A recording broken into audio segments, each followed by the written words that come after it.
Bom, boa noite, turma. Ah, tudo bem? Bom, estamos aqui mais uma vez, né, gravando uma videoaula para vocês, tá? Da disciplina de Fisiologia Humana. O conteúdo que nós abordamos anteriormente, nós falamos sobre o sistema renal, né? Lá do sistema urinário, da formação da fisiologia, né, do sistema urinário, tá? Dos rins, dos uréteres, bexiga, uretra, certo? Até chegar na formação da urina, né? Os compostos, solutos, eletrólitos, né? Que são retirados, excretados aí do nosso meio intracelular e extracelular, caindo na corrente sanguínea até a formação da urina, tá? Bom, agora, hoje, né, nós vamos abordar um assunto que é sobre o sistema digestório, o sistema digestivo, tá? Inclusive, né, a fisiologia do sistema digestório. Inclusive é um dos assuntos bem importantes aí, né, quando nós como professores de biologia, vocês que vão estar se formando, né, como docentes de biologia lá no ensino médio, é um conteúdo bem importante, né, para os alunos, né, os discentes que fazem o Exame Nacional do Ensino Médio, que é o Enem, que no mínimo aí cai umas duas questões aí na prova do Enem, a cada ano, tá? No mínimo vem uma ou duas questões no Enem, de certeza, tá? Para a gente que já trabalha aí com cursos e aulas, né, de biologia para o ensino médio, né, para o Enem, então sempre cai uma ou duas questões aí a cada ano, tá? E outra aí que pode cair com certeza, né, sobre o sistema imunológico, né, a parte de vacinas, essas coisas, tá? Então, que é um trabalho, né, prático aí que vocês vão fazer do mapa mental, que eu já expliquei aí, né, na aula anterior, já iniciando aí essa ideia desse trabalho da N3 para vocês, tá? Ah, só dar uma pausazinha rapidinho. Bom, continuando, né? Então, esse é um assunto super importante, né, para o ensino médio, tá? Para os alunos que vão fazer o Enem, né? Inclusive, a primeira fase vai ser agora, né, nesse domingo, dia 17, eu até estar sendo, fui convidado a ser chefe de sala, tá?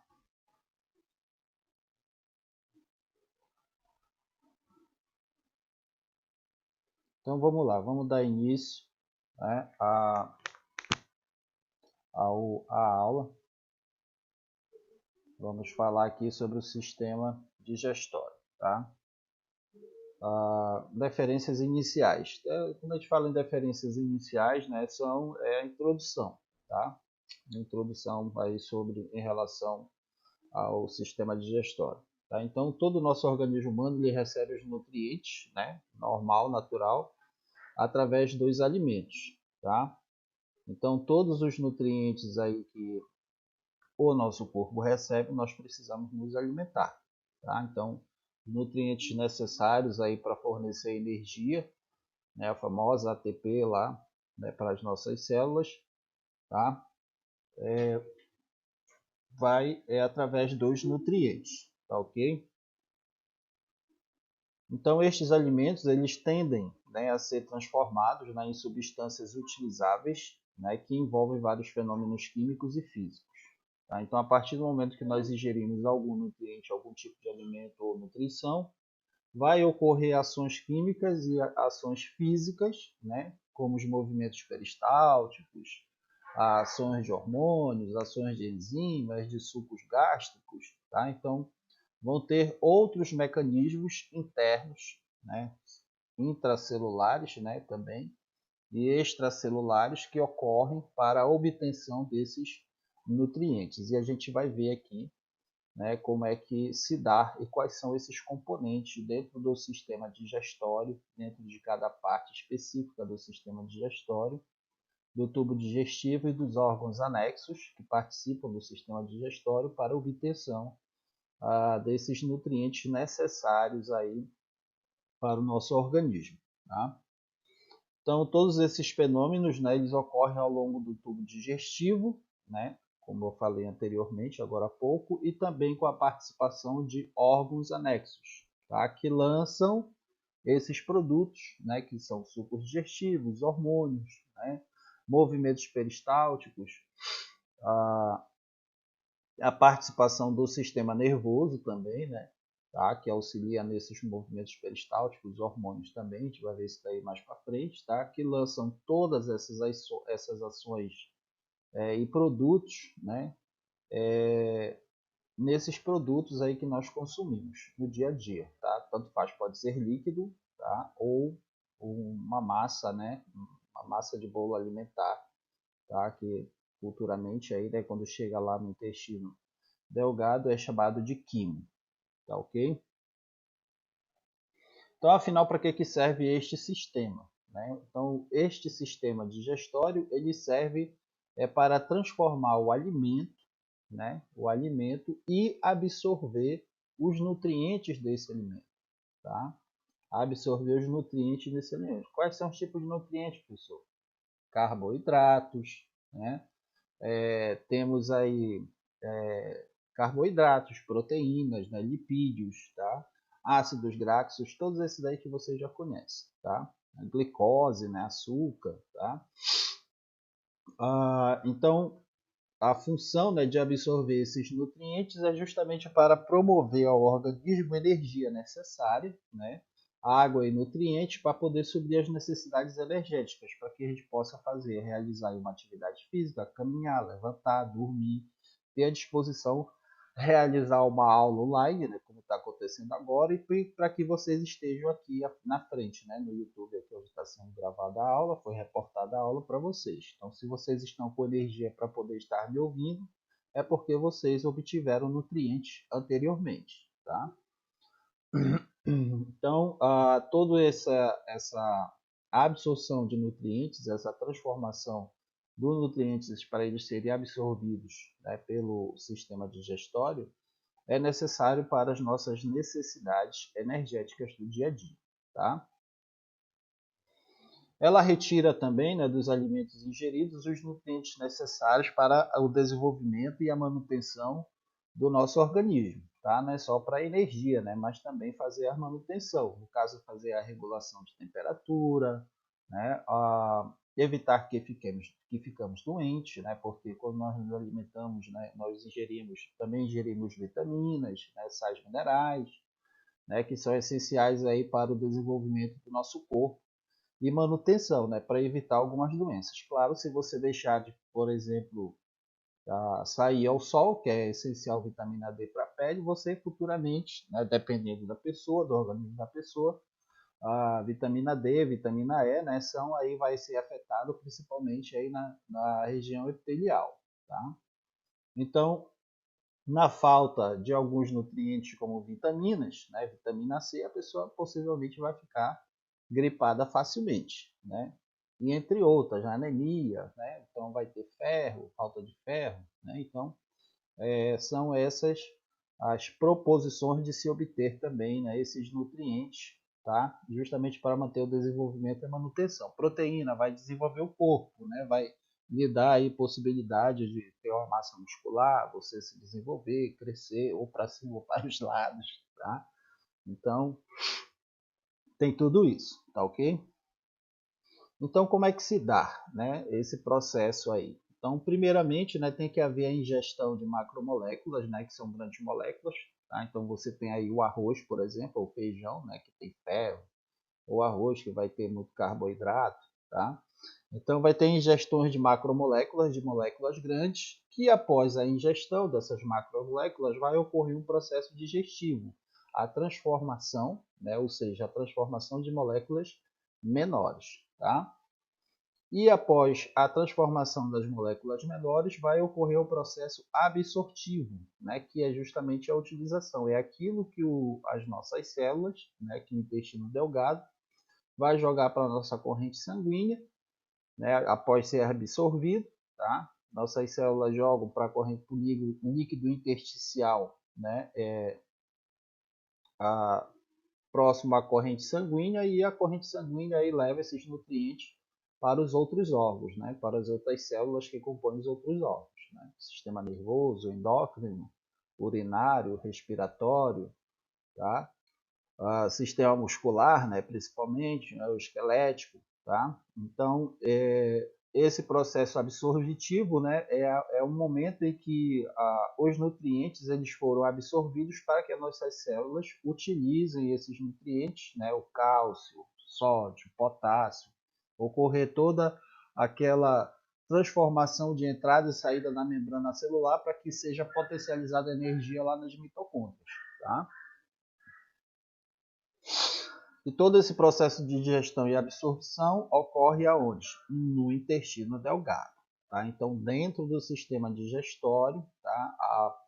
O local onde há, né, um maior processo de absorção, né, desse processo absortivo de utilização, é no intestino delgado. Professor, tem outros locais que podem ocorrer absorção? Sim, na boca, né, a gente vai ver aqui mais aqui na frente. No intestino grosso também ocorre absorção, tá? Mas o essencial é no intestino delgado, tá? Então, no intestino delgado lá é lá que se vai concentrar, né, a maior área, digamos assim, a maior momento em que ocorre, né, na digestão o processo de absorção, tá, dos nutrientes. Por isso que às vezes, né, quando nós comemos muito, digamos assim, após a gente terminar um almoço, né, aquela carne assada com salada, farofa, arroz, feijão, né, ainda mais se tiver um açaí perto, tá? E aí você sente aquela sonolência. Por que você sente aquela sonolência? Essa sonolência ela ocorre devido que toda a corrente sanguínea que estava no sistema nervoso, ele se concentra no intestino delgado, para que esteja trabalhando, né, para justamente ocorrer esse processo absortivo, tá? E aí já está ocorrendo aí o processo de digestão, tá ok? E é por isso que dá aquela sonolência, porque a corrente sanguínea ela deixa de ter uma certa pressão, digamos assim, um volume, né, de corrente sanguínea no sistema nervoso, tá? E aí se concentra basicamente no intestino delgado. E é por isso que acaba ocorrendo essa sonolência, tá? Principal, como diz, né, principalmente o pessoal do Pará, né, que é paraense, diz, né, que logo após o almoço, quem é paraense gosta de ir dormir, né, durante a tarde, tá bom? Tá ok, gente? Então vamos lá, continuando. Tá? Então a digestão, né, o conceito de digestão é o quê? É a quebra de macromoléculas, né? É a transformação, a quebra de macromoléculas em micromoléculas através da hidrólise. Quando a gente fala hidrólise, é a mesma coisa que alterar. Tá? Para ocorrer a hidrólise, né, então sabe-se que é necessário ter a presença de água. Tá ok? Então, no momento do processo da hidrólise, vai ocorrer a decomposição ou a alteração de macromoléculas nutritivas maiores para micromoléculas menores. Tá? Então, a gente vai ter macromoléculas para ser transformadas em micromoléculas. Tá? Para que essas moléculas menores elas possam ser absorvidas. Tá? E também existe, né, a ação de enzimas, né, aceleradoras desse processo. Quais são os tipos de enzimas? Temos a pitialina, tá? Temos a maltase, temos a sacarase, temos o ácido clorídrico, tá? Que é lá do estômago. Temos a tripsina, né, e temos a quimiotripsina.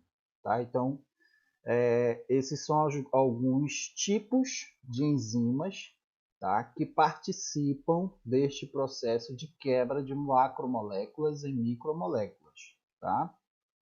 A pitialina, por exemplo, né, é encontrada aí, né, na boca, né, para auxiliar aí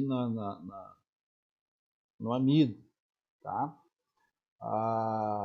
A quebra de macromoléculas em micromoléculas ocorre a participação aí dessas enzimas. Tá? As principais são pitialina, maltase, sacarase, ácido clorídrico, tripsina, quimiotripsina. Tá? Tem o bicarbonato, também, né? Mas o bicarbonato ele já auxilia aí na manutenção e no equilíbrio do ácido clorídrico, né? Ele já diminui aí a quantidade do pH do ácido clorídrico em determinadas regiões do sistema digestório, tá? Principalmente ali no estômago, na primeira porção do intestino delgado, né? Que é no jejum, tá? São 3 regiões: jejum, duodeno e íleo, tá ok?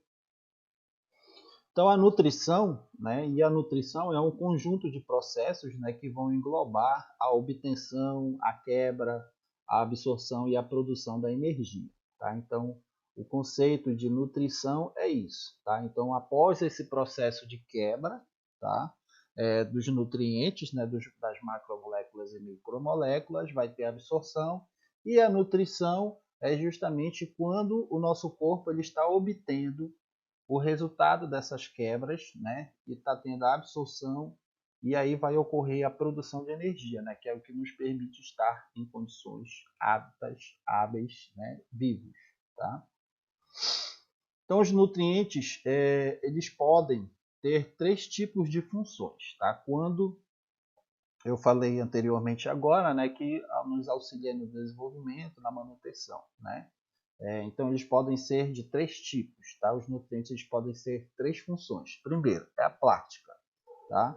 Então a forma nutritiva, né, como função plástica, ela vai nos auxiliar na renovação, na reparação e construções de novas células, ou seja, vai permitir que as nossas células se reproduzam, né?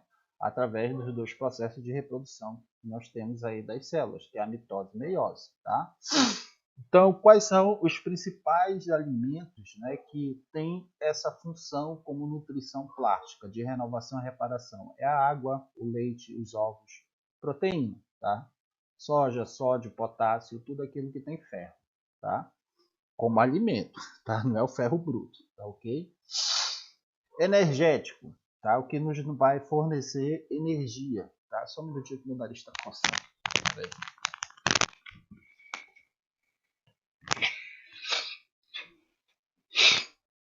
Os energéticos, tá? Os nutrientes energéticos vão ser são aqueles que fornecem energia para as nossas células, tá? Falou energético, energia, tá? Que são os carboidratos, arroz, açúcar, o mel, milho, massas, os lipídios, né? Aqueles alimentos que contêm lipídios, né? São os famosos óleos, ou bons ou ruins, tá? Manteiga, amendoim, a soja, tá?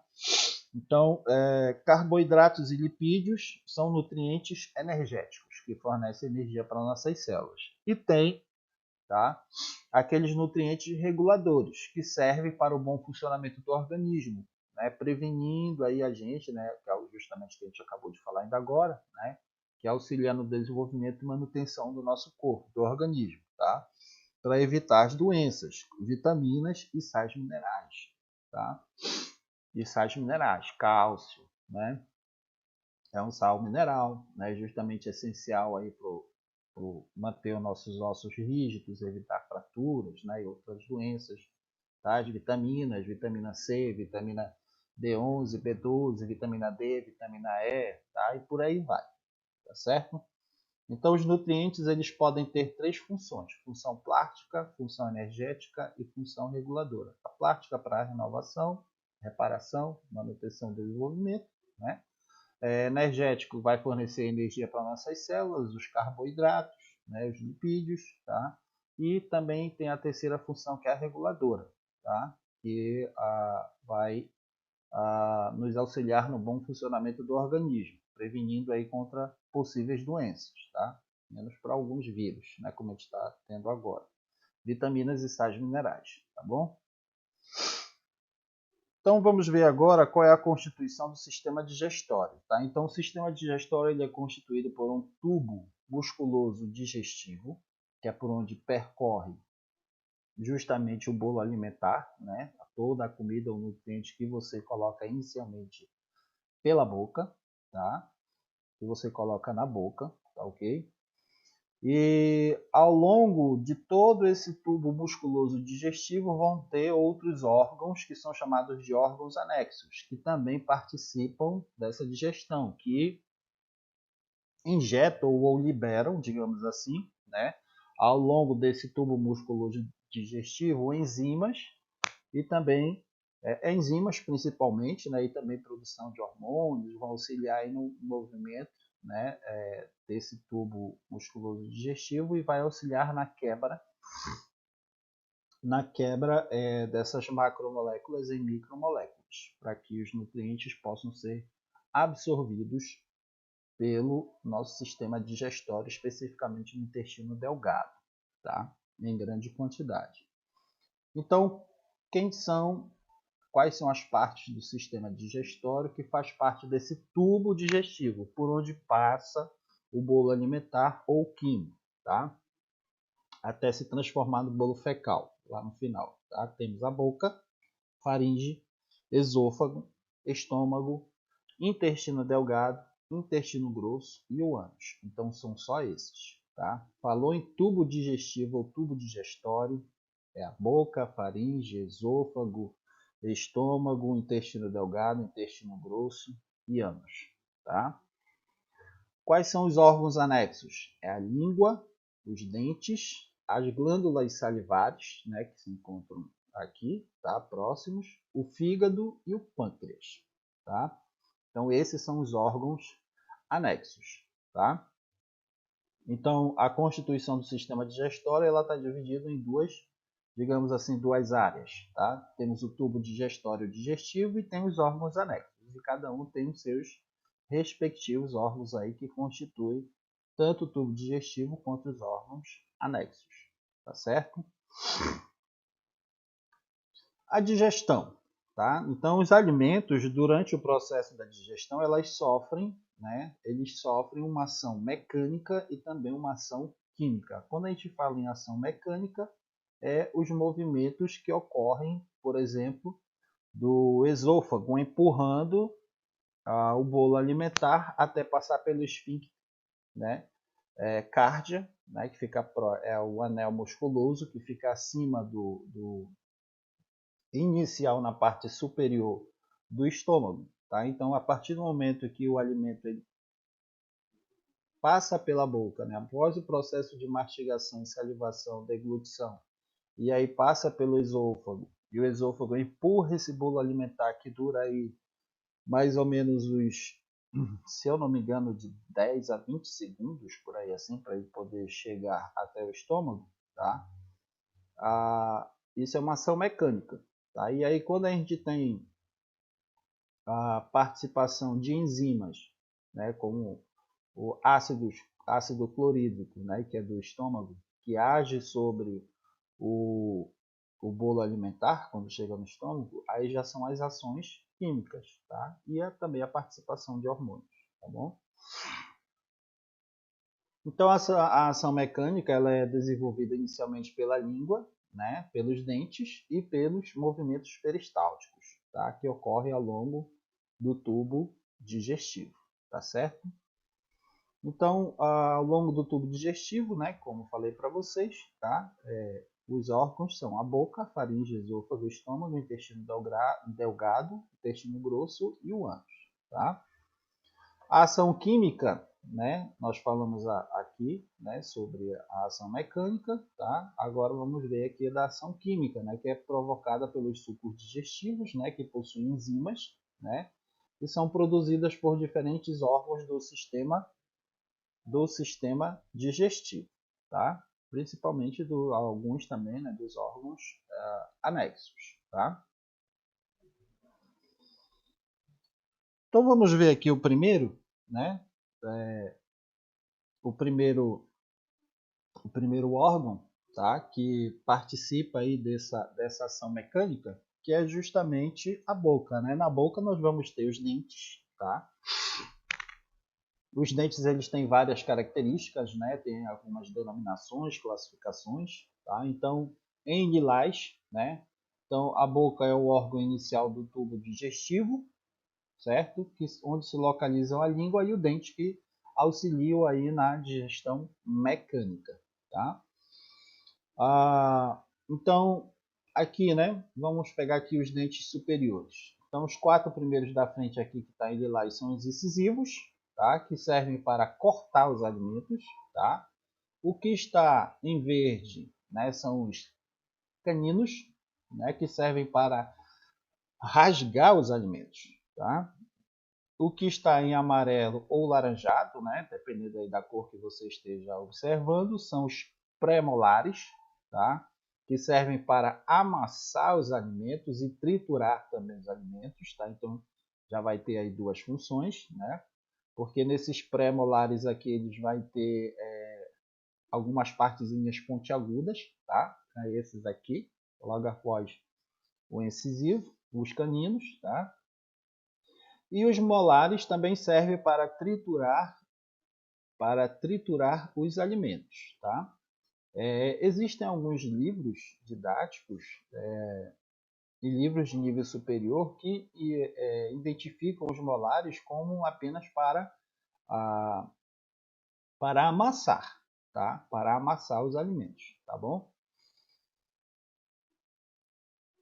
Na língua, tá? A língua ela também participa, né, da digestão mecânica, tá? Então na língua nós vamos ter várias regiões, né? Várias regiões aí com células especializadas para a gente poder sentir o gosto, tá? Então aqui na imagem nós temos 4 tipos de gostos em determinadas regiões, tá? Da língua, tá ok? Saiu uma reportagem ano passado, ano retrasado, que o ser humano ele detecta até um quinto sabor, que é o umami. Tá? É um sabor um pouco mais entre o doce e o amargo, se eu não me engano. Tá? Então, na ponta da língua, né? Na ponta da língua é a região onde nós sentimos, né, o sabor doce.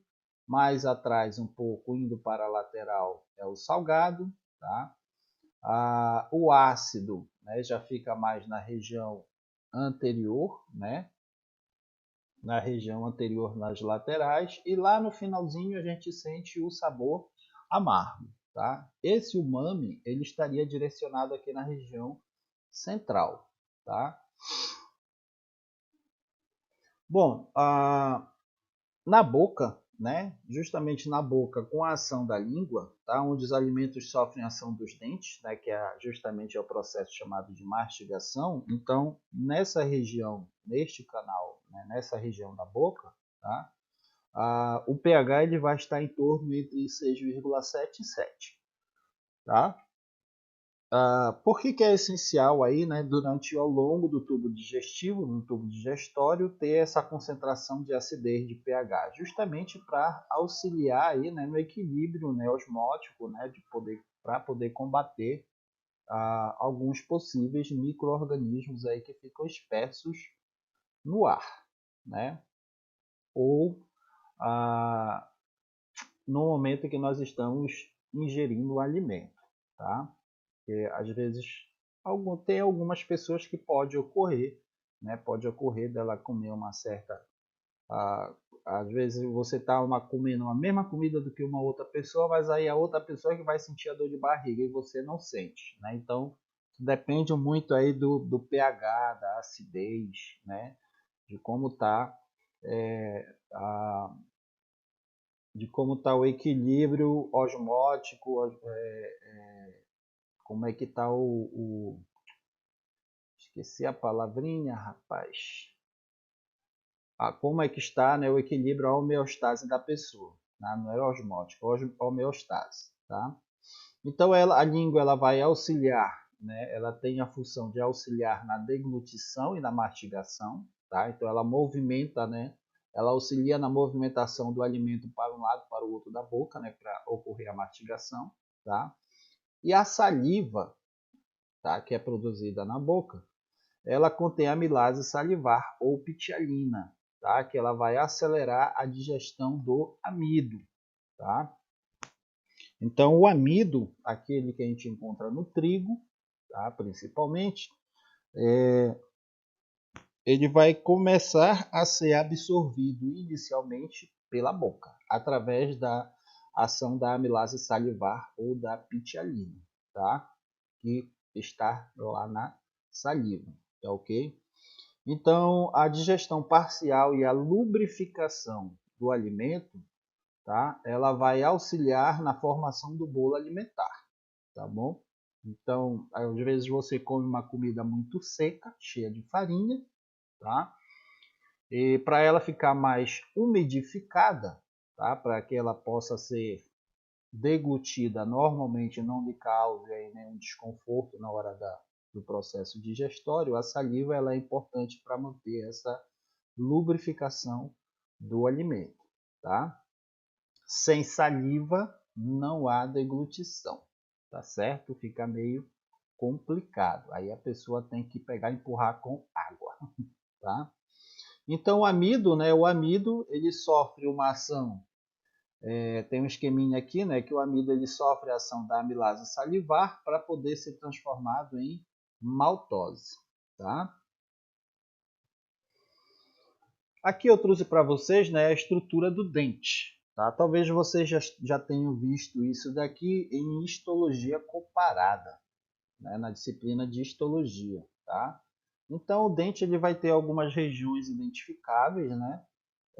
Nós temos aqui que é a parte visualizativa, né, que a gente observa, tá? Que é a região do esmalte. Tá? A estrutura um pouco mais rígida é a dentina. Aí temos aqui a parte da região da polpa, né, onde vai ter alguns, alguns capilares, né, vai ter aqui algumas inervações. Tá? Aqui temos a estrutura da gengiva, né, mais adentro aqui a região do cemento e temos aqui o osso, tá? E o ligamento periodontal, tá certo? É chamado de raiz do dente, né? Então essa aqui é uma estrutura, tá? Digamos assim, clínica do dente, só para que vocês tenham esse conhecimento, tá certo? Então a mastigação. A mastigação ela é um ato voluntário e reflexo, tá? Então eu não vou mastigar à toa, né? Eu só vou conseguir mastigar alguma coisa se tiver algo dentro da minha boca, tá? Então a mastigação ele é um ato voluntário e reflexo, tá certo? Que vai facilitar a homogeneização, né, do alimento, tá? Você coloca numa colher só, digamos assim, numa colherada de uma comida você tem farinha, arroz, feijão, carne, salada, e no momento da mastigação ele vai pegar essa heterogeneização de alimento e transformar em homogêneo, tá? Com a mastigação, né, ocorre a mistura, tá, do alimento com a saliva, tá? E também a mastigação possui a capacidade trituradora do alimento, tá? Então, no mínimo, temos que mastigar aí 25 vezes, de 20 a 25 vezes, antes de ocorrer a deglutição do bolo alimentar, tá? Então, os dentes eles transformam os alimentos sólidos, né, em pequenos pedaços. Tá? Os dentes eles não vão transformar macromolécula em micromolécula. Tá? Então, os dentes eles vão transformar os alimentos sólidos em pequenos pedaços para aumentar a superfície de contato, né? Prestem bem atenção, para aumentar a superfície de contato e poder favorecer a ação das enzimas digestivas, que é justamente a digestão mecânica, tá? Os dentes participam da digestão mecânica, tá ok? As enzimas digestivas vai participar da digestão química, tá? Vai ter ações químicas, tá ok? Então nós temos que triturar os alimentos, né, através dos dentes, na mastigação, com o auxílio da saliva para manter o alimento mais lubrificado, tá? E com a ação da saliva e com a trituração, com a função dos dentes na mastigação, vai aumentar a superfície de contato para que as nossas células possam favorecer a liberem enzimas, né, em cima deste bolo alimentar, para que possa ocorrer a quebra, né, essencial aí em micromoléculas. O que é que acontece quando nós não mastigamos adequadamente? Nem todo o alimento que você ingeriu 100% dele, ou pelo menos 50% ou 60%, não vai ser absorvido, tá? Então, o processo de digestão vai ser um pouco mais demorado e também não vai ser absorvido aquilo quase que por completo do que você digeriu, tá? Então, quanto mais você mastigar, tá? Mais nutrientes vão ser absorvidos no seu sistema digestório, tá? As funções da saliva, tá? Então nós temos aqui, né, que uma das funções da saliva é a umidificação e lubrificação dos alimentos, certo? A dissolução parcial dos alimentos, que é justamente a sensação do paladar, tá? A limpeza também da boca e dos dentes, né? A saliva ela tem essa função antisséptica, né? Falei anteriormente aqui justamente para combater alguns micro-organismos que ficam aí suspensos na impureza do ar, tá? No momento aqui que eu estou falando, né, e respirando, então tá entrando aqui alguns micro-organismos, mas aí a saliva, a minha saliva, como está aqui na imagem aqui do GIF, tá auxiliando nessa proteção antisséptica, tá? Evita cáries também, né, entre outras coisas, tá? Mas não temos que ter só a ação da saliva, né, para poder sempre que limpar os dentes, ir ao dentista, escovar os dentes, passar fio dental, né? A outra função da saliva, né, é digerir os carboidratos, né, através da alfa-amilase, né, ou da pitialina, tá, que são excretadas pelas parótidas, pelas glândulas parótidas, tá? Então a quantidade de alimento que uma pessoa ingere, ela é determinada, tá, pelo desejo de alimento chamado fome, tá, ok? Esse aqui que está aqui embaixo para vocês são as duas classificações sobre fome e apetite. O que é a fome? A fome é aquela quantidade de alimento, né, em que eu ingiro, tá? E que eu desejo comer, tá certo? Então, a fome, né, quando eu falo, eu estou com fome, é porque tenho desejo de comer alguma coisa. Eu quero comer, eu estou com fome, eu quero comer um pastel, então eu vou comer um pastel, né? Aquele pastel pesa o quê? 50 gramas, 100 gramas, entendeu? Então, é a necessidade do desejo de comer alguma coisa, dependendo da quantidade. Eu quero comer 2 pedaços de bolo, tá? Então eu estou com fome, eu quero comer 2 pedaços de bolo. E eu vou lá no comércio e eu compro 2 pedaços de bolo. Então eu estava com fome e eu estou com desejo de comer algo, tá? E o apetite é o tipo de alimento que uma pessoa busca, tá? Preferencialmente, tá ok? Então, por exemplo, se eu acordo de manhã, né? Já tomei café e aí eu estou com vontade de comer fígado. Então eu estou com apetite de comer fígado, tá? Então o apetite é o tipo de alimento que uma pessoa busca, né, para poder comer, para poder aliviar aquela fome, tá? Se disser hoje eu quero comer preferencialmente só salada, então é o meu apetite que eu tenho no momento, tá ok? Se tiver peixe, tem gente que não gosta de peixe. Se tiver peixe e carne e a pessoa vai comer só carne, deixa de comer peixe, então ele está com apetite só para comer a carne, tá? Bom, a partir da boca, né, da participação da saliva, dos dentes e da língua, nós temos a deglutição, tá? Que ela ocorre através de 3 fases, tá ok? Nós temos a fase voluntária, e nós temos a fase faríngea, e temos a fase esofagiana ou esofágica, tá? Só que a fase faríngea e esofagiana, tá, elas são reflexas e elas dependem de estimulação de receptores do sistema nervoso, principalmente, tá? Então, são ações, né, em que você não consegue controlar, tá? Então, aí já é algo, né, do sistema nervoso simpático, tá? Ah, Já a fase voluntária, né, é justamente quando está na boca, tá? Então, as 3 fases elas estão aqui nessa imagem, tá?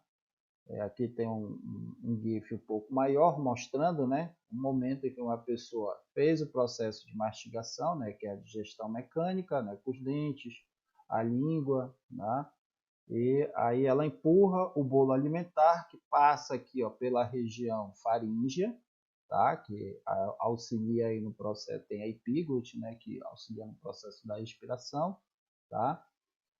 Temos aqui a fase da região faríngea e depois que ele passa pela região da faringe, tem a fase esofagiana ou esofágica, tá? Que cai justamente nesse tubo digestivo aqui, tá certo?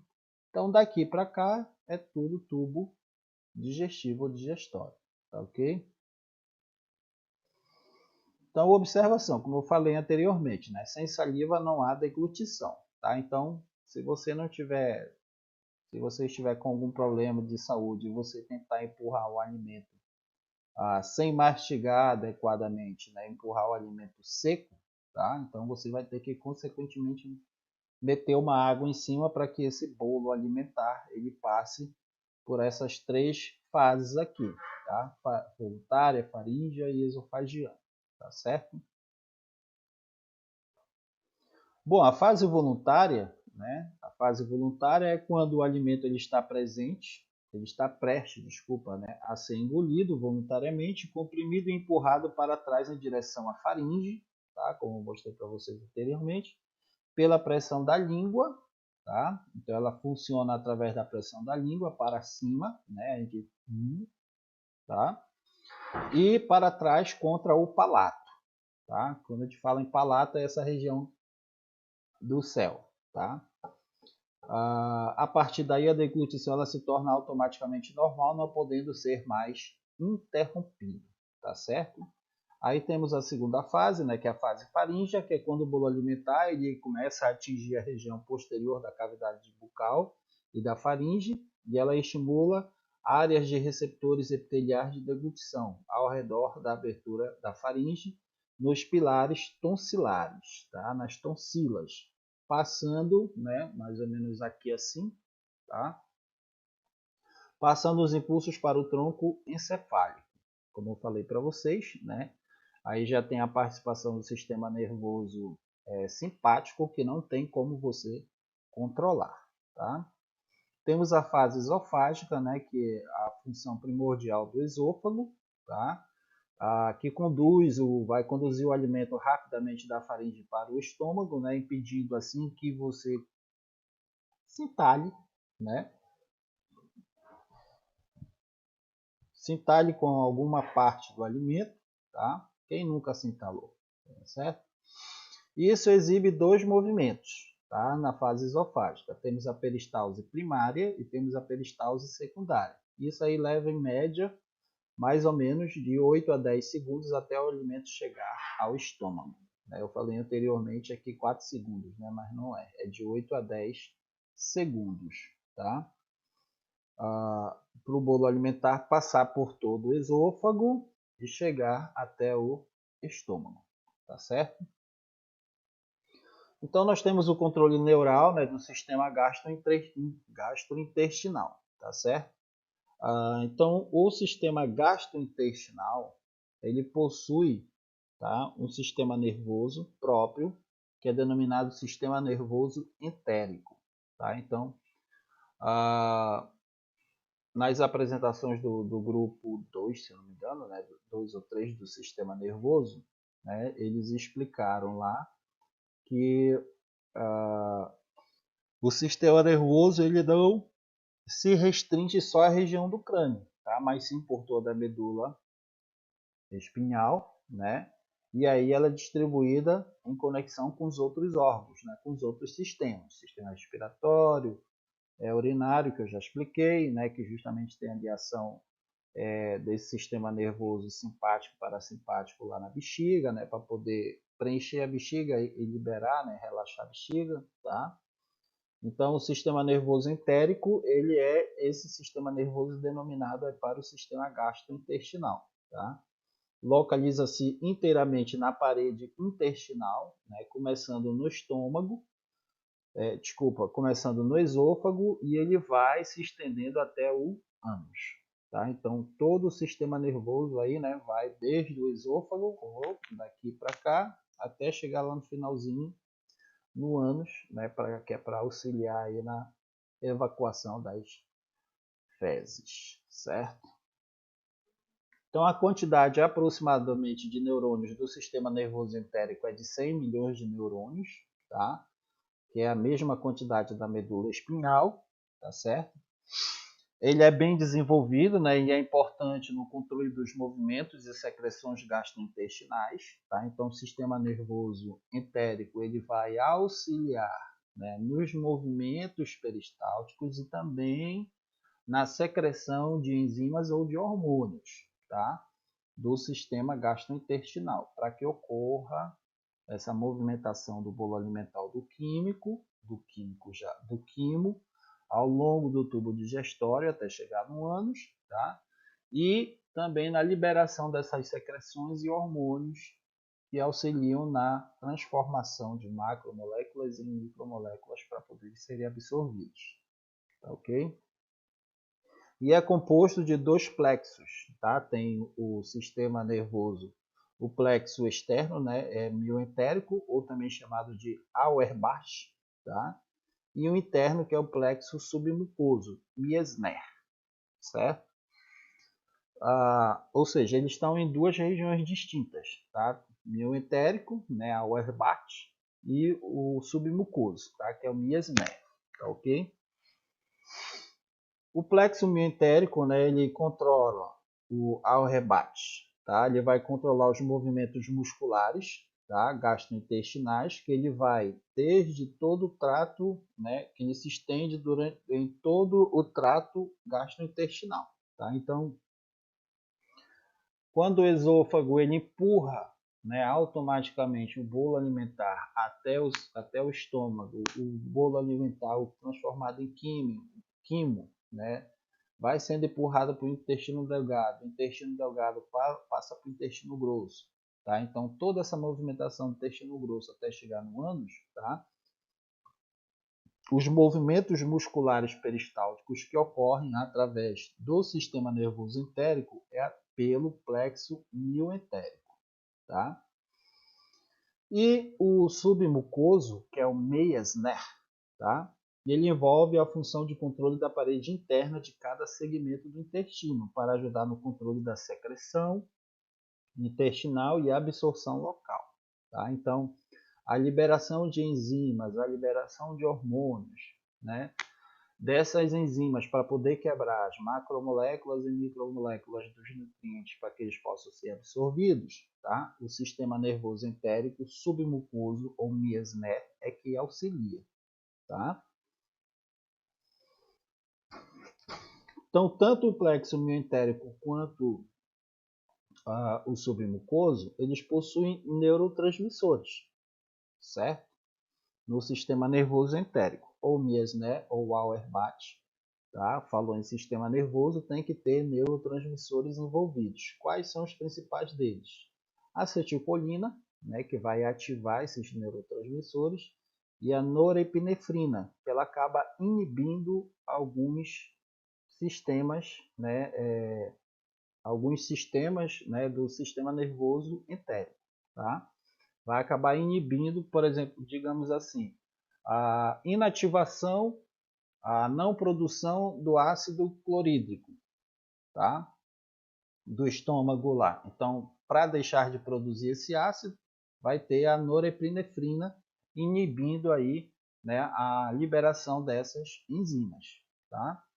Trifosfato de adenosina, tá? Serotonina, dopamina, colecistocimina, somatostatina, bombezina, tá? Então, são exemplos de neurotransmissores que agem, né, diretamente no sistema nervoso entérico, ou na região submucosa ou na região externa, tá? Ou na região de movimentos musculares ou auxiliando aí na liberação de enzimas e hormônios, tá certo? Então, quais são os principais hormônios, né, que vão dar a motilidade? Quando a gente fala em motilidade gastrointestinal, é os movimentos, tá? São os movimentos peristálticos, aqueles movimentos imperceptíveis, né, do nosso sistema digestório, tá? Então nós temos a gastrina, tá? Que ela é secretada pelas células G, né, no antro ou então na cova do estômago.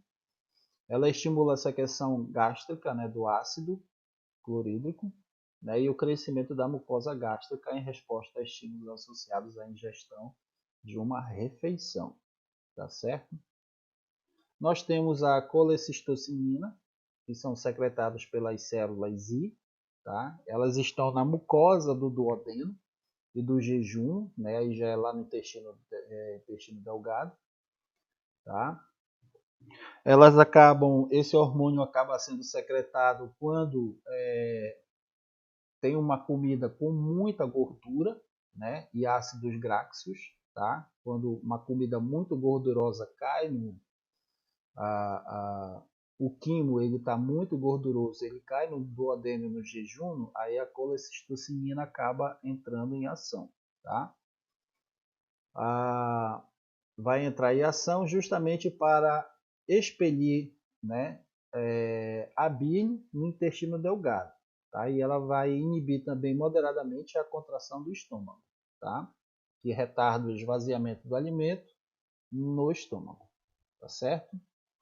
A secretina, tá? Então, falou em comida gordurosa, tá? Então tem a colecistocinina, o hormônio para poder auxiliar na quebra aí dessas comidas gordurosas, tá? Então a bile, né, o fígado vai ter que trabalhar aí em cima dessa comida gordurosa, tá? E quem auxilia nessa liberação da bile aí é o hormônio, né, colecistocinina, tá? E também esse hormônio vai inibir, né, os movimentos, né, de contração do estômago, retardando o esvaziamento do alimento. Ou seja, a pessoa ela vai ter aquela sensação de sempre estar cheia no estômago, tá?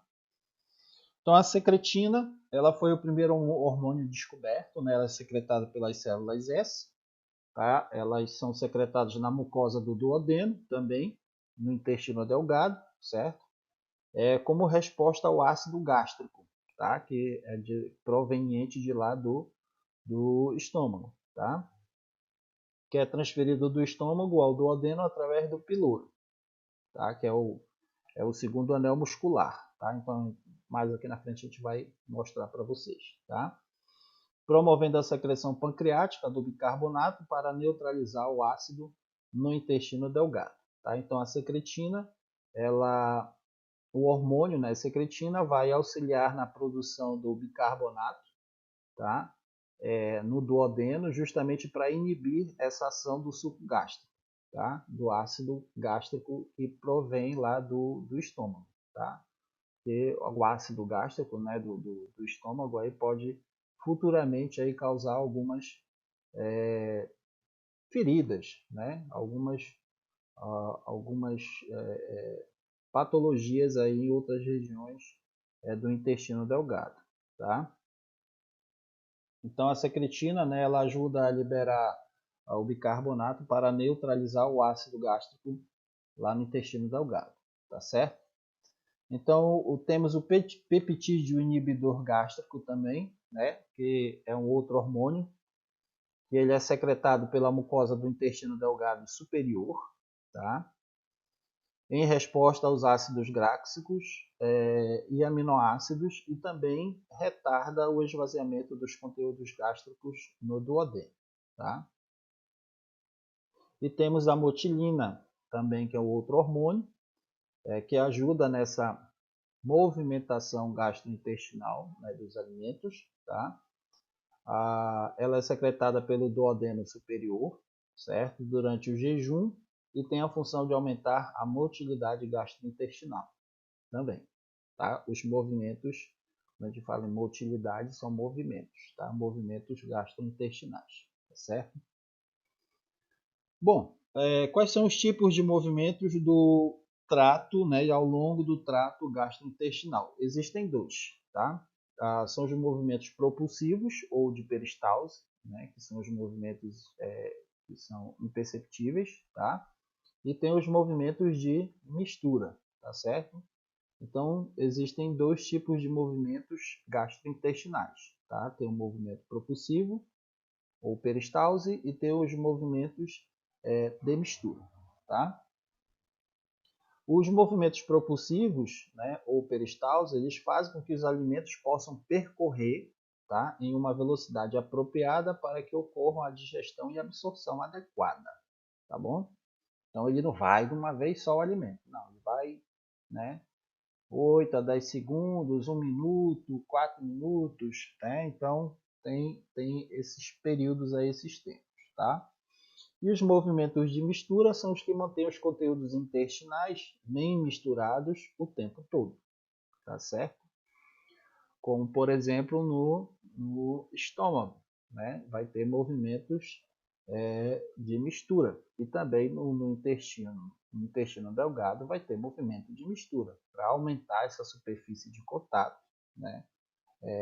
Dos nutrientes, das macromoléculas nas microvilosidades, né, que se encontram nas membranas, nas criptas, né, que se encontram nas membranas celulares, tá? E aqui, né, nós temos, eu trouxe aqui para vocês, tá? Principalmente a parte dos movimentos propulsivos, tá? Então, quando nós ingerimos, né, um alimento, né, o bolo alimentar, por exemplo, ele passa pelo esôfago, tá? Então, existe uma contração peristáltica, tá? E logo mais à frente vai ter uma onda de distensão à frente, que é justamente essa contração peristáltica, né, que ela aperta, ela auxilia, ela vai empurrando, né, o bolo alimentar, tá? Ou então o quimo, tá ok? Lembrando que essa contração peristáltica, né, tem ação aí dos hormônios e também a ação do sistema nervoso entérico, tá certo? Então, quando há essa onda de distensão à frente, então nós temos um tempo zero, tá? Então, para que ocorra uma outra onda, mais ou menos, tá? Mais à frente, que haja uma outra contração peristáltica, isso ocorre em média no tempo de 5 segundos depois, tá certo? Então, o alimento ele vai passando, né, produzindo uma ondinha para outra, né? Então isso demora em torno de 5 segundos, tá? Então, por que os alimentos acabam não retornando pela boca? Pela lei, tá? Pela lei do intestino ou pela lei do reflexo peristáltico, tá? E também tem o auxílio, né, da gravidade, né? Assim como ocorre lá na urina, tá? O intestino delgado no intestino, no sistema digestório, a gravidade também auxilia nesse movimento, né, de empurrar o bolo para em direção ao ânus, tá? Então, pela lei do intestino, né, ou pela lei do reflexo peristáltico, é quando um segmento do trato intestinal ele é excitado, né? Então uma parte é excitada para poder a outra poder funcionar, tá? Pela distensão e assim, né, inicia-se a peristalse, né? E o intestino ele relaxa vários centímetros adiante em direção sempre ao ânus, tá? Isso é chamado de relaxamento receptivo, tá? Então sempre vai ter uma estimulação antes e a outra vai estar relaxada. Então quando essa daqui estiver estimulada, aqui já vai estar relaxado, tá? Para que outra venha aqui, ó, estimule, tá? E aqui estando relaxado, então aqui vai ser estimulado e aqui vai ser relaxado, tá? Então vai ter sempre essa transição, relaxamento, estimulação, relaxamento, estimulação, relaxamento, estimulação, e aí vai empurrando, né, o bolo alimentar, o quimo, até transformar em fezes, tá certo? As funções motoras do estômago, tá? Então, as funções de motilidade, né, de movimentos motoras do estômago, elas têm 3 momentos, tá? Então, primeiro, né, é justamente no armazenamento de grande quantidade, isso do estômago, a gente está falando do estômago, tá? Até então um pouquinho, a gente falou um pouquinho do esôfago, tá? Que o bolo alimentar demora aí de 5, pela quantidade, né, de 5 a 10 segundos até chegar no estômago, certo? Então o estômago ele tem a função de armazenamento de grandes quantidades de alimentos, né, até que ele possa ser processado no estômago, né, que tem a ação do suco gástrico, né, processado no estômago, no duodeno e nas demais partes do corpo. Tá? A outra função, né, motora do estômago é justamente promover a mistura, tá, do alimento com secreções gástricas, né, até formar uma mistura semilíquida, denominada de quimo. Tá? Então você botou a comida na boca, mastigou, teve a ação da saliva, da língua empurrando, né, a digestão mecânica, a participação mecânica, digestão mecânica, aí faríngea, esofágica, né? O ato voluntário, tá? E empurrou, transformou, depois que você mastigou a comida, né? Fez todo esse processo de digestão mecânica, você transformou ele em bolo alimentar. O bolo alimentar passando pelo esôfago e chegando até o estômago, com a ação dessas secreções gástricas, ela vai transformar o bolo alimentar em quimo, tá? Então, esse alimento semilíquido, né? Semilíquido é denominado de quimo, tá? E também a outra função é o esvaziamento lentamente, né, do quimo no estômago para o intestino delgado. Tá? Então, o estômago, através desses movimentos de mistura e propulsivos ou de peristalse, ele vai empurrando, né, aquele quimo que já foi misturado, né, com a ação que vai também um pouco das secreções gástricas, tá? Que vai passar pelo duodeno. O duodeno é a primeira porção é a primeira região do intestino delgado. O duodeno, aí depois jejunum e aí vem o ilho, tá? Então, primeiro é o duodeno, jejunum e depois o ilho, tá certo? O armazenamento do alimento, né? À medida que o alimento ele entra no estômago, tá? Formam-se círculos concêntricos de alimento, tá? Na porção oral do estômago. O alimento é como se fosse assim, ele vai por partes, tá? Então, o alimento mais recente ele fica mais próximo da região esofágica e o alimento mais antigo é o que vai estar mais próximo da parede externa do estômago, mais próximo ali para poder passar para o duodeno, tá certo? Então, não tem aquela certa situação, por exemplo, assim, eu comi um chocolate, né? E 5 minutos depois eu comi um pão. Será que o pão vai ser digerido totalmente no meu intestino delgado mais rápido do que o chocolate? Não, tá? Então o chocolate, sem, né? Como ele foi primeiro, então logicamente ele vai ser digerido primeiro, tá? Porque o mais recente foi o pão, tá certo? Ah, aqui nós temos o estômago, né? Temos aqui uma imagem, né, da figura, uma figura anatômica fisiológica do estômago, tá? Então nós temos aqui, né, a região da cárdia, né, que é o anel muscular, né, um esfíncter muscular que auxilia nessa passagem do bolo alimentar para poder atravessar a cárdia, tá? Temos a região do fundo, o corpo, né, vai ter as dobras com as células e microvenosidades, incisura angular e o esfíncter do piloro, tá? Que é o outro anel muscular que vai auxiliar na passagem lentamente, né, do quimo para o duodeno. Como eu falei para vocês, o duodeno é a primeira região, é a primeira porção do intestino delgado, tá? Então o esfíncter, né, o piloro, tá, é o que vai permitir essa passagem lentamente, né, do quimo, tá? Tem o antro, né, que é a parte do fundo, tá? Que é a parte do fundo já a parte mais anterior, tá? O piloro, né, e o duodeno, tá certo?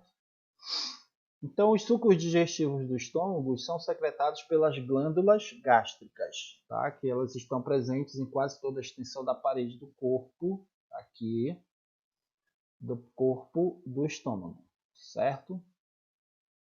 E quando o alimento ele estiver no estômago, ondas constritivas peristálticas fracas, tá? Que são os movimentos celulares ou musculares do estômago, tá? Denominadas de ondas de mistura, iniciam-se nas porções médias e superior da parede estomacal e movem-se em direção ao antro. Tá? Então o alimento vai cair aqui pela cárdia, né?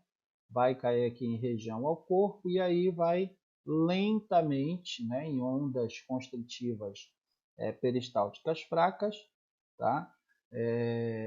Em cada 15 a 20 segundos aproximadamente, vai empurrando, né, esse quimo até o duodeno. Tá? O quimo, né, depois que o alimento ele tiver sido bem misturado com as secreções estomacais, né, do estômago, né, do suco digestivo, tá, dos ácidos, a mistura ela passa para o intestino delgado e é denominado de quimo. Já expliquei isso aqui. Né? A consistência do quimo é de semilíquida e pastosa. Tá? Então, se você comer um pirão, logo depois o quimo vai ser transformado em semilíquido ou pastoso. Tá? Contrações da fome. Né? Vamos falar aqui um pouquinho, pô, minha barriga está doendo, estou sentindo aquela fome, aquela dor. Tá? Então, geralmente, essas contrações da fome, elas ocorrem quando o estômago ele fica vazio por várias horas. Tá certo? Elas são contrações peristálticas, né, rítmicas do corpo, tá? Do estômago. Essas contrações da fome é quando você fica sem se alimentar por muitas horas. E aí o estômago ele começa a se movimentar, tá? Com movimentos peristálticos, tá ok? E elas podem ser um pouco mais intensas, né, em pessoas jovens ou sadias, tá? Ou quando a pessoa tem altos índices de açúcar no sangue, tá certo? E o que é a pontada da fome? Né? É quando as contrações da fome ocorrem no estômago e a pessoa ela sente as dores brandas. Tá? Normalmente elas são observadas quando a pessoa está com mais de 12, tá? Entre 12 a 24 horas após a última ingestão do alimento. Ou seja, quando a pessoa ela demora muito para comer. Tá? Então, se eu estou demorando 3, 4 horas para me alimentar, 5 horas, digamos assim, né? Eu vou ter contrações de fome, vou ter aquela dorzinha leve de fome. Agora, quando dá aquela fome pesada, que a gente vê algumas crianças chorando por causa de fome, é porque elas já estão há muitas e muitas horas sem comer. Tá?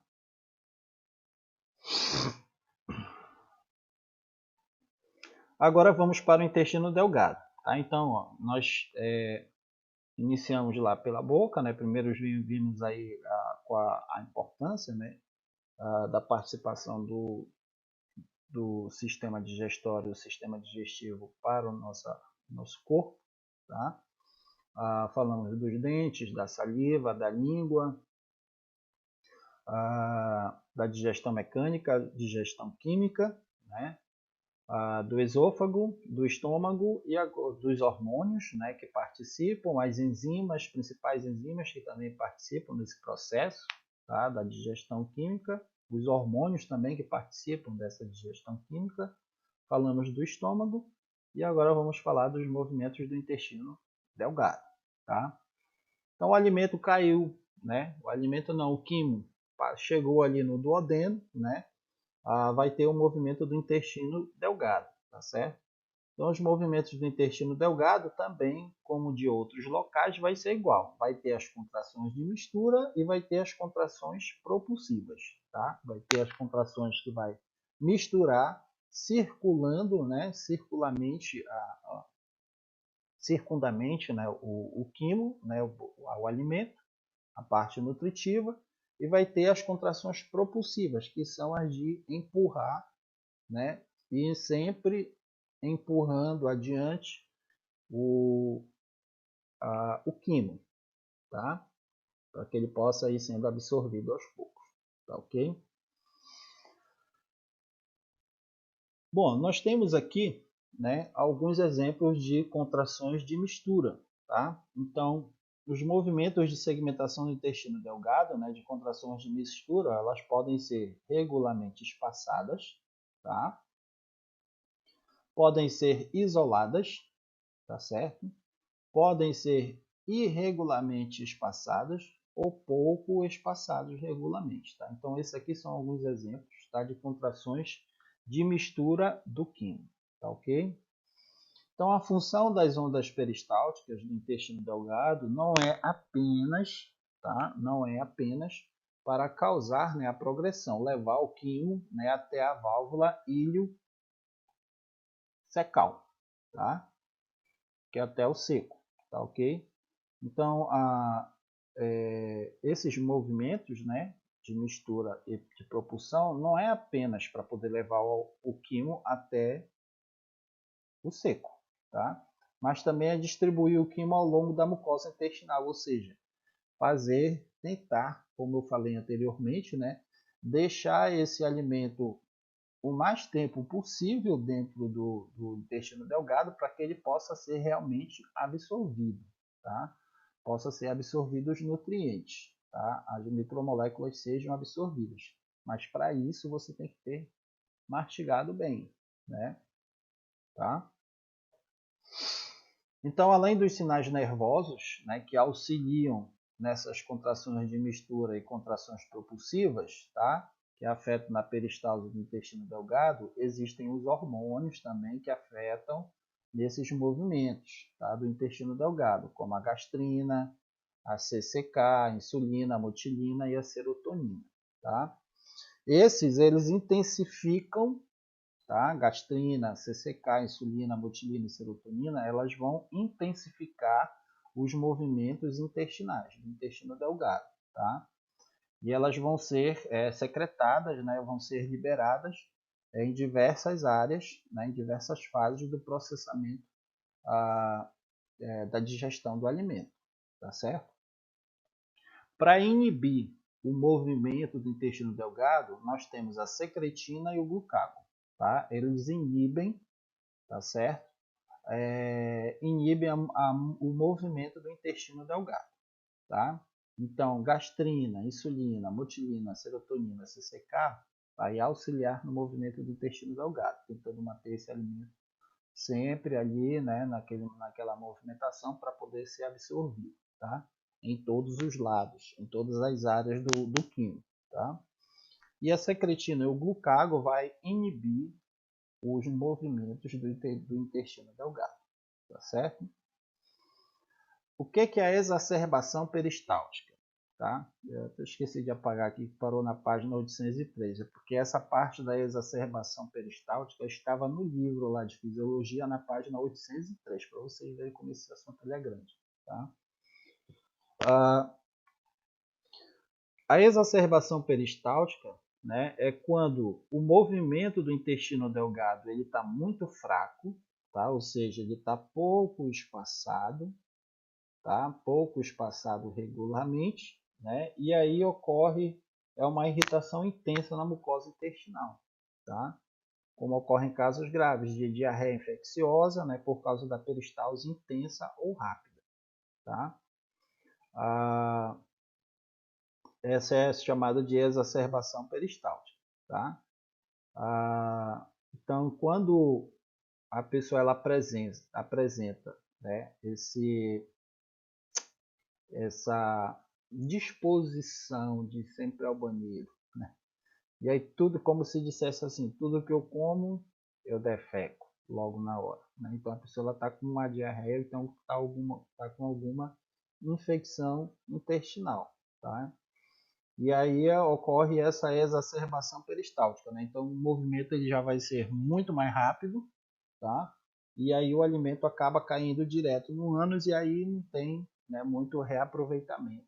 Né? A pessoa aí fica não reaproveita aí, né, todo o nutriente do alimento, tá?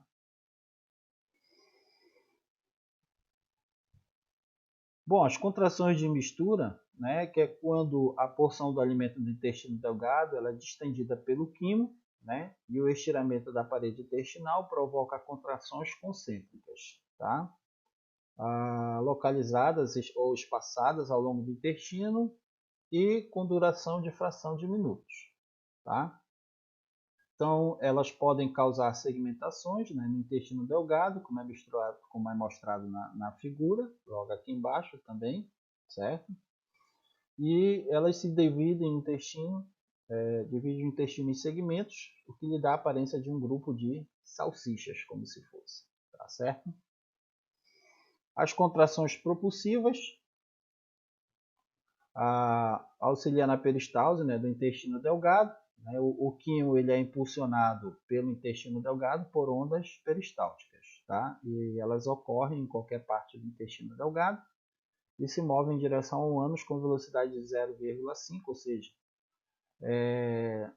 menos de 1 segundo, né, a 2 centímetros por segundo, tá? Mais rápidas, as contrações propulsivas, elas são mais rápidas no intestino proximal e mais lentas no intestino terminal, tá? Ou seja, no duodeno e jejum, né, as contrações propulsivas, elas são mais lentas, tá? E aí quando chega ali no ilho, né, para poder cair no intestino grosso, as contrações propulsivas, elas são mais lentas, tá?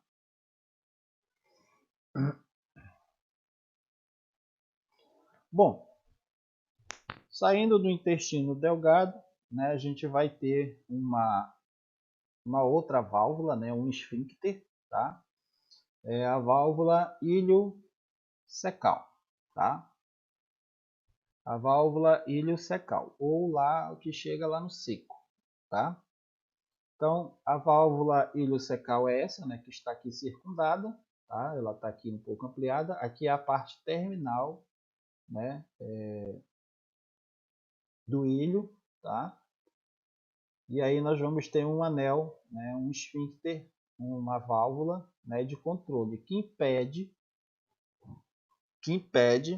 que o conteúdo de todo o intestino ascendente do intestino grosso, tá, ele volte para o intestino delgado, né? Ou seja, para que você não ocorra, não tenha aquela predisposição de poder tentar tirar algum tipo de nutriente ainda das fezes que está se formando, tá? Então, impede que parte ali da produção das fezes ela acabe retornando, né, para o intestino delgado. Tá? A principal função da válvula iliocecal é de evitar o refluxo do conteúdo fecal, né, do colo ascendente do intestino grosso. Tá? Ascendente é porque ele vai subindo, tá? Para o intestino delgado, como é mostrado na figura. Ela projeta, né, se projeta para o lume do seco e é fechada quando o aumento da pressão do seco empurra o conteúdo contra a abertura da válvula. Tá? Então, essa válvula se fecha quando aqui no colo ascendente do intestino grosso, né?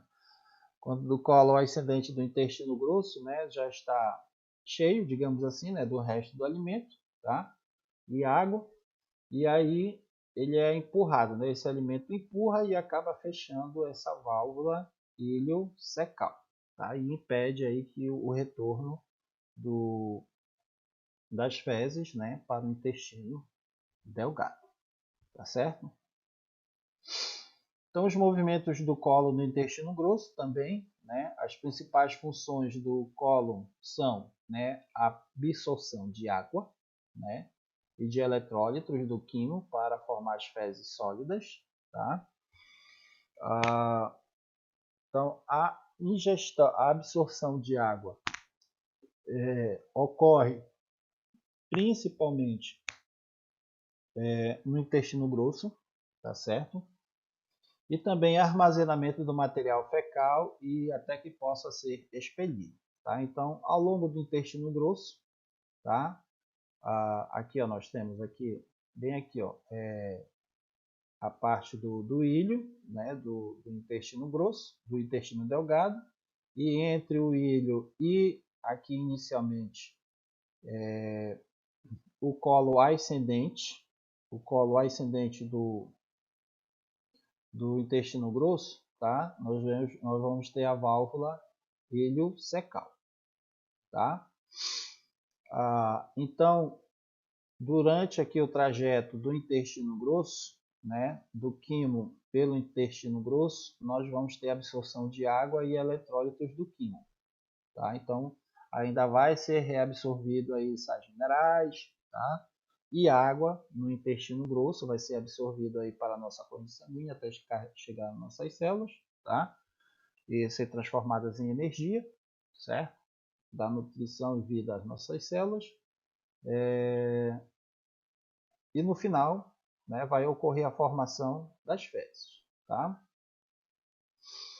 A outra função também, né, do colo, né, é o armazenamento do material fecal até que ele possa ser expelido lá pelo ânus, tá? Então, assim, quando o quimo ele cai no colo ascendente do intestino grosso, o alimento ele ainda está numa consistência líquida, tá? Aqui nessa região, então vai ter bastante água. Isso são todos movimentos propulsivos e de mistura, tá? Que também ocorrem no intestino grosso, tá? Esses movimentos ocorrem ao longo de todo o tubo gastrointestinal, tá? O intestino grosso ele é considerado o tubo digestório, tá certo?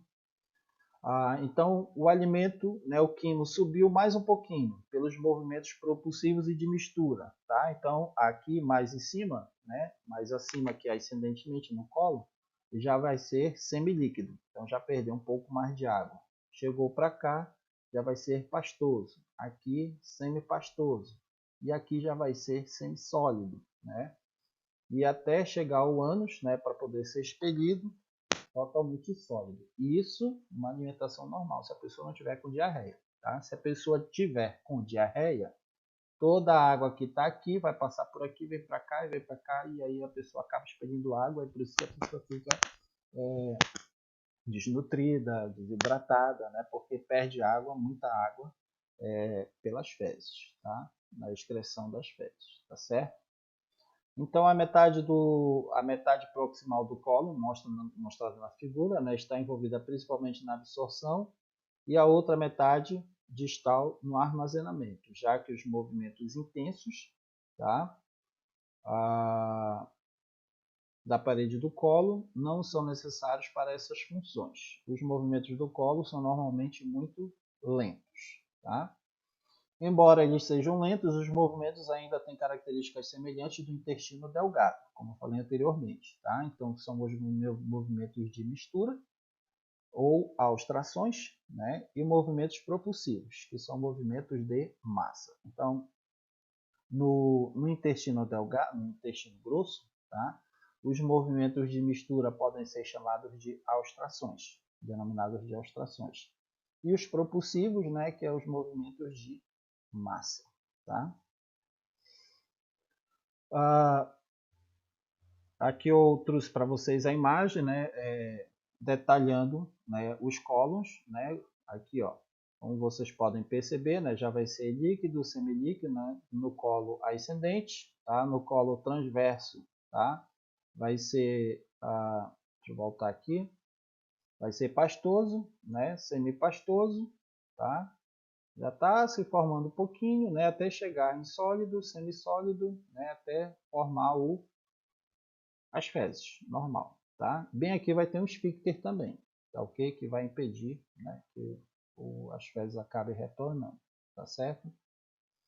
Daí desceu, né, colo ascendente, tá? Então são 3 colos, tá? Colo ascendente, colo transverso e o colo ascendente. Aí chega no reto e no ânus, tá?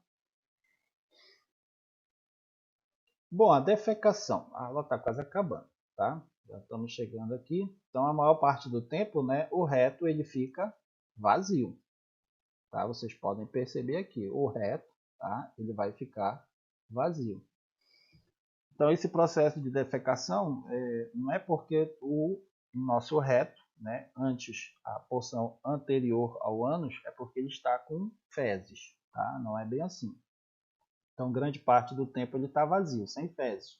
O que resulta em uma parte no fato de existir um fraco esfíncter funcional com a cerca de 20 centímetros do ânus, tá? Que é justamente essa região aqui, ó, que eu falei para vocês anteriormente. Bem aqui tem um esfíncter, que permite que o reto ele fique vazio, tá? Então, o nosso reto aqui ele vai ter mais ou menos uns 20 centímetros de tamanho, né, de altura, para poder armazenar as fezes, tá? Quando o movimento de massa força as fezes para o reto, né, ou seja, vai acumulando, né, ali no colo da ascendente, tá, imediatamente surge a vontade de defecar, com a contração reflexa. Tá? O sistema nervoso entérico, como foi mostrado para vocês anteriormente, vai desde o esôfago até o intestino grosso. Tá? Então, à medida em que as fezes estão sendo empurradas em direção ao reto, tá? Então vai sendo estimulado o sistema nervoso entérico lá do intestino grosso. Tá? Então há uma contração reflexa do reto e o relaxamento dos esfíncteres anais. Tá? Então, à medida, vou voltar aqui, à medida em que vai formando as fezes aqui, ó, vai sendo empurrado, tá? Então o sistema nervoso vai fazer que haja um certo relaxamento, tá? Desse esfíncter do intestino grosso aqui, para que as fezes elas possam ser passadas para o reto. Tá? E o reflexo da defecação, né, ela é iniciada, é o momento em que as fezes saem, né, pelo ânus, tá? É iniciada por reflexo de defecação. Um desses reflexos é o reflexo intrínseco, tá?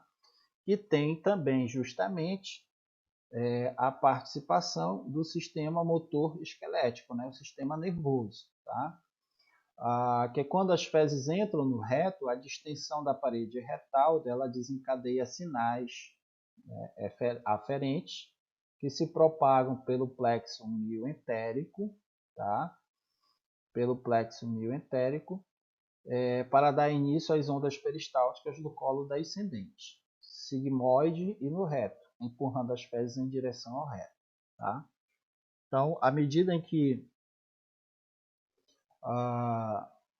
as fezes vão caindo, né, nós temos aqui o colo da ascendente, né, as fezes vão se acumulando, abre-se o anel, né, o anel muscular aqui do esfíncter do reto, tá, que são estimulados pelas fibras nervosas parasimpáticas, tá, até estimular, né, o enchimento do reto pelas fezes, e aí também, à medida que as fezes vão caindo pelo reto, tá, todo esse sistema nervoso vai permitir que o esfíncter anal ele faça a liberação, né, a saída do cocô, né, das fezes. Tá?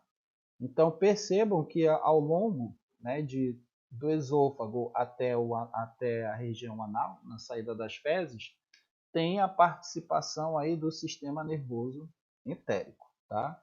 Para auxiliar justamente no relaxamento, né? Para permitir a passagem do quimo, das fezes, até sair para o meio externo. Tá? Bom, aqui eu trouxe um outro resumozinho para vocês, tá? Que são as secreções gastrointestinais, né? É um resumozinho rápido que eu coloquei aqui para vocês, né? Que tem a saliva, né? Que contém dois tipos principais de secreção de proteína. Temos a secreção serosa, que é a pitialina, né? E tem uma mucosa, né? Que é a mucina também, tá? Para lubrificar e proteger as superfícies, né? Da região da boca, tá? No esôfago,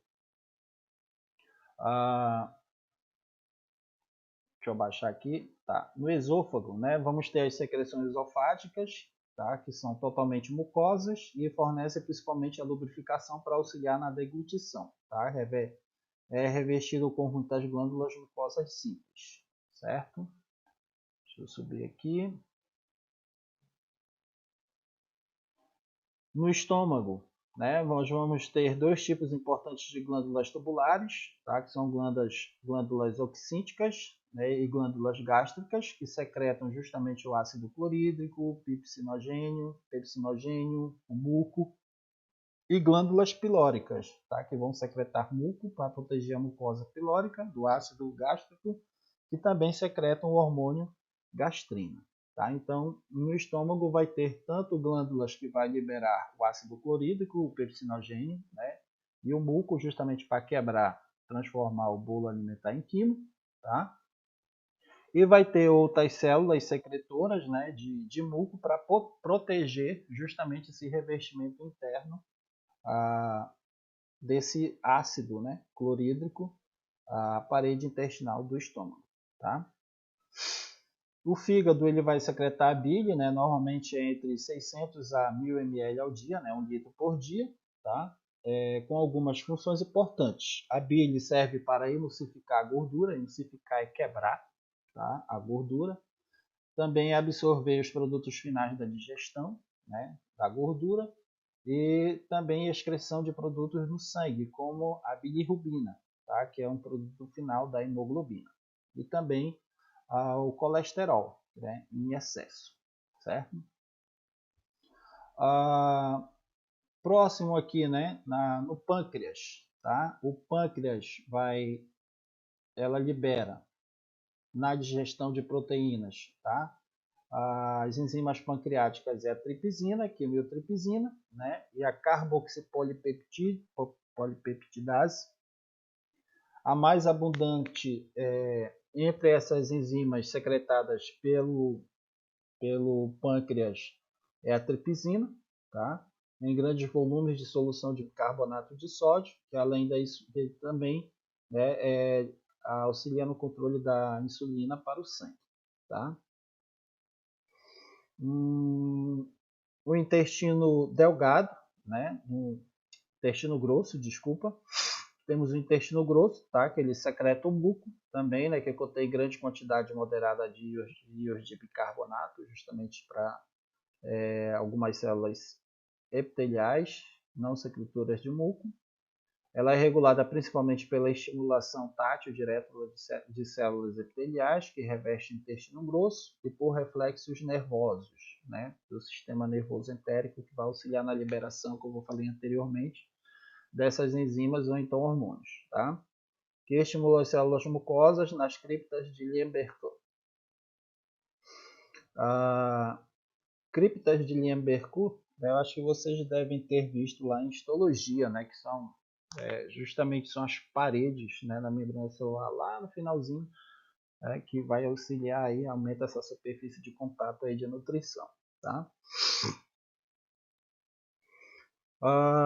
No duodeno, né, nós vamos ter as glândulas de Brunner, né, que é localizado nos primeiros centímetros do duodeno, né, entre o piloro e o estômago, e a papila de Vater, tá? Onde a secreção pancreática da bile desemboca no duodeno, né, que é do fígado e do pâncreas, tá? Que vão secretar grande quantidade de hormônios gastrointestinais, especialmente a secretina e os íons de bicarbonato. Tá? A secretina justamente para auxiliar nos movimentos, né? E os íons de bicarbonato para manter a estabilidade, aí, né, o pH justamente desse ácido que vem do estômago, tá certo? Para neutralizar o ácido clorídrico, tá? Então, a digestão, né, e a absorção do trato gastrointestinal, né, ela envolve, tá, a hidrólise ou a quebra, né, dos alimentos, como foi falado anteriormente, né, a transformação de macromoléculas em micromoléculas pela ação de hormônios, de enzimas, movimentos peristálticos e movimentos propulsivos, né, movimentos de mistura desses órgãos que compõem, né, do tubo digestório que compõe todo o sistema digestivo, o sistema digestório do nosso corpo, do nosso organismo. Tá? A digestão também ela envolve digestão e absorção, né? Tem aí a digestão dos alimentos, né? Tem a hidrólise dos alimentos e a digestão dos alimentos. Tá? Quais são os principais deles? Carboidratos, gorduras, né? Proteínas. Tá? Então, a hidrólise dos alimentos vai ser em cima de carboidratos, gorduras e proteínas, e a digestão também, tá?